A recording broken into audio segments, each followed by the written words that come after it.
Assalamualaikum warahmatullahi wabarakatuh. Bagaimana kabar kalian anak-anak? Insya Allah sehat ya. Jumpa lagi anak-anak di mata pelajaran ilmu pengetahuan sosial. Meskipun kita tidak belajar secara langsung, insya Allah Allah akan memberikan kemudahan dalam kefahaman belajar bagi kita semua. Oh iya, jangan lupa absen di kolom komentar dengan menyebutkan nama, kelas dan juga nomor absen kalian ya. Oke, pada kesempatan kali ini kita akan belajar tentang pelaku ekonomi. Selanjutnya, Bu Rifda akan menjelaskan apa saja sih yang akan kita pelajari pada kesempatan kali ini. Yang pertama adalah pengertian pelaku ekonomi. Dan yang kedua adalah siapa saja sih yang jadi pelaku ekonomi. Yang ketiga adalah peran para pelaku ekonomi dalam perekonomian. Dan yang keempat adalah hubungan para pelaku ekonomi dalam perekonomian. Lanjut ke materi yang pertama, kita akan belajar tentang pengertian pelaku ekonomi. Pelaku ekonomi adalah orang atau badan yang melakukan kegiatan ekonomi. Kita ulangi lagi, pelaku ekonomi adalah orang atau badan yang melakukan kegiatan ekonomi. Kegiatan ekonomi ini ada 3 anak-anak, seperti kelas 7. Yang pertama adalah produksi, dan yang kedua adalah distribusi, dan yang ketiga adalah konsumsi. Contohnya pelaku ekonomi, apakah kita, Bu Rifda dan juga kalian, apakah termasuk dari pelaku ekonomi?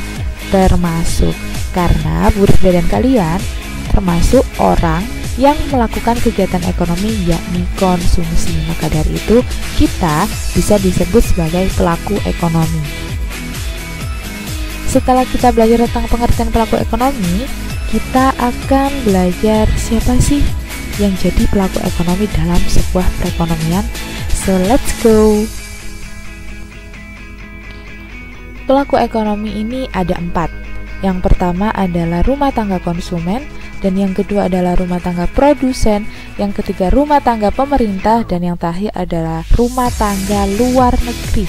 Rumah tangga, mulai dari yang pertama, rumah tangga konsumen ini biasanya terdiri dari masyarakat kebanyakan seperti Ibu Rifda, kalian, ibu kalian, ayah kalian, tetangga kalian, dan masyarakat sekitar kalian.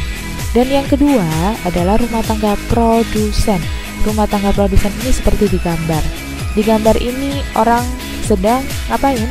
Membuat tahu, sedang melakukan kegiatan produksi. Jadi yang dimaksud dari rumah tangga produsen ini adalah pabrik tahu ini yang sedang memproduksi tahu. Dan yang ketiga adalah rumah tangga pemerintah. Seperti contohnya PLN ini, seperti di gambar contohnya. Dan yang keempat adalah rumah tangga luar negeri. Seperti di gambar, rumah tangga luar negeri adalah contohnya gimana sih, apa sih peran mereka itu, peran luar negeri dalam perekonomian kita. Seperti itu. Selanjutnya kita akan belajar tentang peran pelaku ekonomi dalam perekonomian. Pelaku ekonomi pertama yang akan kita bahas adalah rumah tangga konsumen. Rumah tangga konsumen ini memiliki 2 peran. Yang pertama menjadi produsen dan yang kedua menjadi konsumen. Rumah tangga konsumen menjadi berperan sebagai produsen karena sebagai penyedia faktor produksi bagi rumah tangga produsen. Nah, faktor produksi ini apa? Faktor produksi adalah segala sesuatu atau unsur-unsur yang harus dimiliki oleh sebuah perusahaan dalam mengelola usahanya. Faktor produksi ini ada 4. Yang pertama alam, tenaga kerja, modal, dan juga kewirausahaan. Faktor produksi pertama adalah faktor produksi alam. Faktor produksi alam adalah segala sesuatu yang disediakan oleh alam untuk digunakan sebagai faktor pendukung barang dan jasa.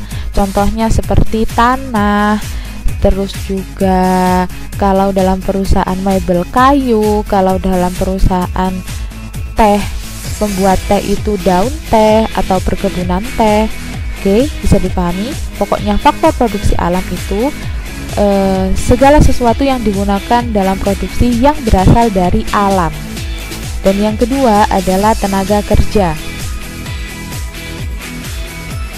Faktor produksi tenaga kerja adalah faktor produksi yang berupa tenaga kerja manusia. Seperti karyawan pabrik itu merupakan contoh dari faktor produksi tenaga kerja. Dan faktor produksi yang ketiga adalah faktor produksi modal. Faktor produksi modal ini biasanya sih dalam bentuk uang, tapi juga tidak dalam berbentuk uang saja, bisa dalam bentuk mesin dan juga gedung yang digunakan perusahaan, serta alat-alat yang digunakan untuk kepentingan produksi. Dan yang terakhir adalah faktor produksi kewirausahaan. Faktor produksi kewirausahaan adalah faktor produksi yang dimiliki untuk mengelola, mengatur, mengorganisasikan, serta mengambil resiko dalam menjalankan suatu usaha. Biasanya kewirausahaan ini identik dengan inovatif dan kreatif. Jadi dalam mengelola usahanya diperlukan yang namanya kewirausahaan yang di dalamnya harus inovatif dan juga kreatif. Yang kedua, rumah tangga konsumen memiliki peran sebagai konsumen. Nah, untuk menjadi konsumen, rumah tangga konsumen ini harus memiliki yang namanya pendapatan. Pendapatan ini bisa didapatkan atau terdiri dari sewa, gaji, bunga, dan laba. Nah, sekarang Bu Rifda kasih contoh antara dua peran tersebut ini. Contohnya seperti ini.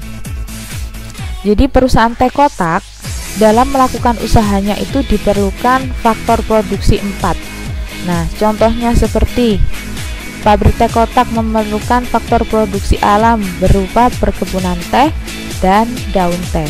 Nah, karena menggunakan faktor produksi alam, maka dari itu perusahaan harus memberikan imbalan berupa sewa. Kalau selanjutnya faktor produksi tenaga kerja, yakni karyawan perusahaan, harus memberikan imbalan berupa gaji. Yang ketiga adalah faktor produksi modal berupa uang, mesin produksi teh dengan imbalan bunga. Yang terakhir adalah faktor produksi kewirausahaan.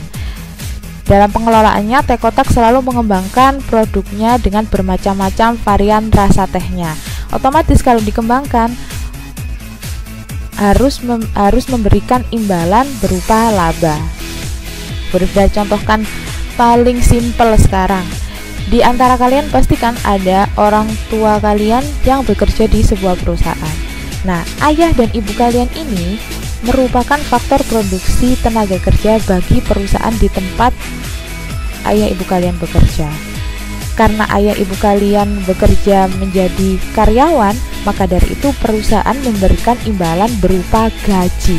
Nah, gaji tersebut digunakan untuk konsumsi di keluarga kalian.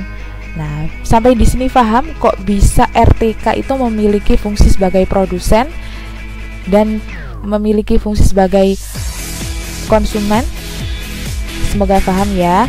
Silakan dibaca di buku paket untuk menguatkan kepahaman kalian di halaman 145 sampai halaman 152. Selanjutnya kita akan membahas tentang peran rumah tangga perusahaan dalam perekonomian. Jadi antara rumah tangga perusahaan sama rumah tangga konsumen ini sangat berkesinambungan. Jadi rumah tangga perusahaan ini memiliki dua peran. Yang pertama produsen dan yang kedua konsumen. Rumah tangga perusahaan memiliki peran sebagai produsen karena menghasilkan barang dan jasa dalam memenuhi kebutuhan masyarakat. Berperan sebagai konsumen karena menjadi pengguna faktor produksi dari rumah tangga konsumen. Kayak tadi yang sudah dijelaskan, rumah tangga konsumen itu memiliki yang namanya faktor produksi. Nah, faktor produksi ini digunakan oleh rumah tangga perusahaan. Maka dari itu, karena menggunakan, memiliki peran sebagai konsumen. Oke, selanjutnya Bu Rifda akan menjelaskan tentang circular flow antara RTK dan RTP. Sebelumnya kalian buka buku paket kalian di halaman 152, bagian yang ada bagannya. Kalian amati, lalu amati sambil menonton video ini. Oke, Bu Rifda akan menjelaskan tentang bagan yang ada di buku paket ini. Nah, yang pertama, RTP ini karena mempunyai peran sebagai produsen, otomatis menghasilkan barang. Nah, menghasilkan barang otomatis dijual dong ke konsumen. Nah, karena konsumen sudah menggunakan barang tersebut, maka konsumen harus memberikan pembayaran atas barang dan jasa yang sudah dipakai. Contoh, teh kotak berproduksi teh siap minum, akhirnya dijual dong. Kalian pada saat jajan di bule, otomatis kalau beli teh kotak harus apa? Melakukan pembayaran.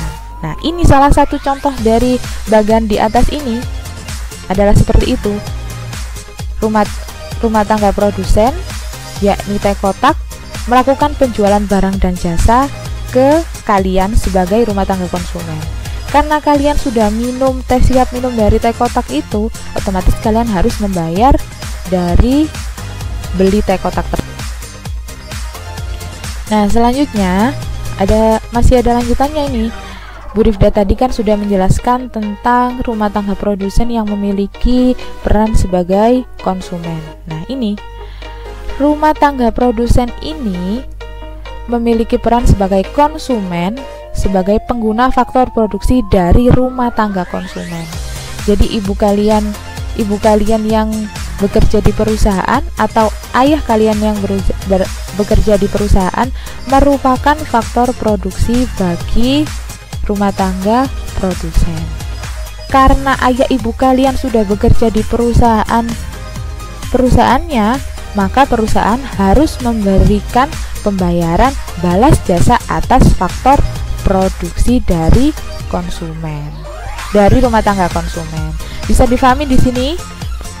Bu Rifda contohkan seperti ini. Ayah ibu kalian bertindak sebagai rumah tangga konsumen. Nah, ayah ibu kalian yang bekerja di pabrik ini merupakan faktor produksi berupa tenaga kerja bagi rumah tangga produsen atau perusahaan tempat ayah ibu kalian bekerja. Bu Rifda ulangi lagi. Ayah ibu kalian yang bekerja di pabrik merupakan faktor produksi tenaga kerja di perusahaan tempat ayah ibu kalian bekerja. Nah, karena ayah ibu kalian sudah bekerja sebagai karyawan di perusahaannya, maka perusahaan akan memberikan balasan atau imbalan atas jasa dari menjadi karyawan tersebut berupa pendapatan. Pendapatannya berupa apa? Gaji. Oke? Bisa difahami di sini, ayah ibu kalian bekerja sebagai karyawan di rumah tangga produsen, berarti di bagan yang kuning. Karena menjadi karyawan, maka perusahaan tempat ibu kalian bekerja memberikan balas jasa berupa pendapatan, yakni gaji ke ayah ibu kalian. Selanjutnya, kita akan membahas tentang peran pelaku ekonomi, yakni rumah tangga pemerintah. Jadi kita akan membahas tentang peran rumah tangga pemerintah dalam perekonomian. Jadi, rumah tangga pemerintah ini memiliki 3 peran. Yang pertama menjadi produsen, distributor atau regulator, dan yang ketiga adalah konsumen. Rumah tangga pemerintah berperan sebagai produsen karena menghasilkan barang dan jasa untuk memenuhi kebutuhan masyarakat. Contohnya seperti rumah tangga pemerintah PLN berproduksi untuk menghasilkan listrik agar bisa digunakan oleh masyarakat. Kan itu listrik merupakan kebutuhan masyarakat, dan PLN ini merupakan rumah tangga pemerintah. Yang kedua, pemerintah memiliki peran sebagai distributor atau regulator. Kalau kalian harus ingat-ingat, regulator biasanya identik dengan kompor kan. Regulator berfungsi sebagai mengalirkan antara gas LPG ke kompor. Jadi sebagai penyalur, gampangannya kalau pemerintah ini. Penyalur apa? Menyalurkan subsidi untuk masyarakat yang membutuhkan dan mengatur pajak untuk masyarakat Indonesia. Jadi rumah tangga pemerintah ini memiliki fungsi menerima pajak. Nah, setelah menerima, RTP rumah tangga pemerintah ini harus bisa menyalurkan subsidi ke masyarakat Indonesia secara adil, mana yang harus membutuhkan. Bisa difahami di sini? Yang ketiga adalah sebagai konsumen. Rumah tangga pemerintah berperan sebagai konsumen karena dalam menjalankan tugasnya pemerintah membutuhkan sarana prasarana seperti komputer dan lain-lain. Untuk itu harus membeli ke perusahaan. Contohnya seperti perusahaan PLN. PLN merupakan rumah tangga pemerintah. Dalam mengelola listrik dari bahan aslinya menjadi listrik yang siap pakai harus memerlukan yang namanya mesin, alat. Nah, mesin dan alat ini didapatkan dari perusahaan, maka dari itu harus membeli. Kalau membeli, maka harus menjadi konsumen. Bisa difahami sekarang anak-anak? Yang terakhir adalah peran rumah tangga luar negeri dalam perekonomian. Judulnya saja luar negeri. Peran rumah tangga luar negeri ini berhubungan dengan perdagangan internasional seperti kegiatan ekspor dan impor luar negeri. Berarti antara perdagangan internasional seperti kegiatan ekspor dan impor. Nah, rumah tangga luar negeri ini memiliki dua fungsi. Yang pertama sebagai produsen, yang kedua menjadi konsumen. Rumah tangga luar negeri berperan sebagai produsen apabila masyarakat luar negeri menjual barangnya ke negeri kita, impor, oke? Menjadi produsen apabila barang dari luar masuk ke Indonesia. Atau contohnya lagi, kita berwisata ke luar negeri, itu merupakan peran rumah tangga luar negeri sebagai produsen. Oke. Peran yang kedua adalah konsumen. Peran rumah tangga luar negeri berperan sebagai konsumen apabila masyarakat luar negeri membeli barang dari dalam negeri atau ekspor. Atau lagi contohnya wisatawan asing yang berwisata ke Indonesia. Itu salah satu dari peran rumah tangga luar negeri, yakni sebagai konsumen. Jadi mengkonsumsi barang dari kita atau intinya ekspor lah. Selanjutnya adalah peran rumah tangga luar negeri dalam perekonomian. Jadi, rumah tangga luar negeri ini berhubungan dengan perdagangan internasional seperti kegiatan ekspor dan impor. Rumah tangga luar negeri ini memiliki dua peran. Yang pertama produsen, yang kedua menjadi konsumen.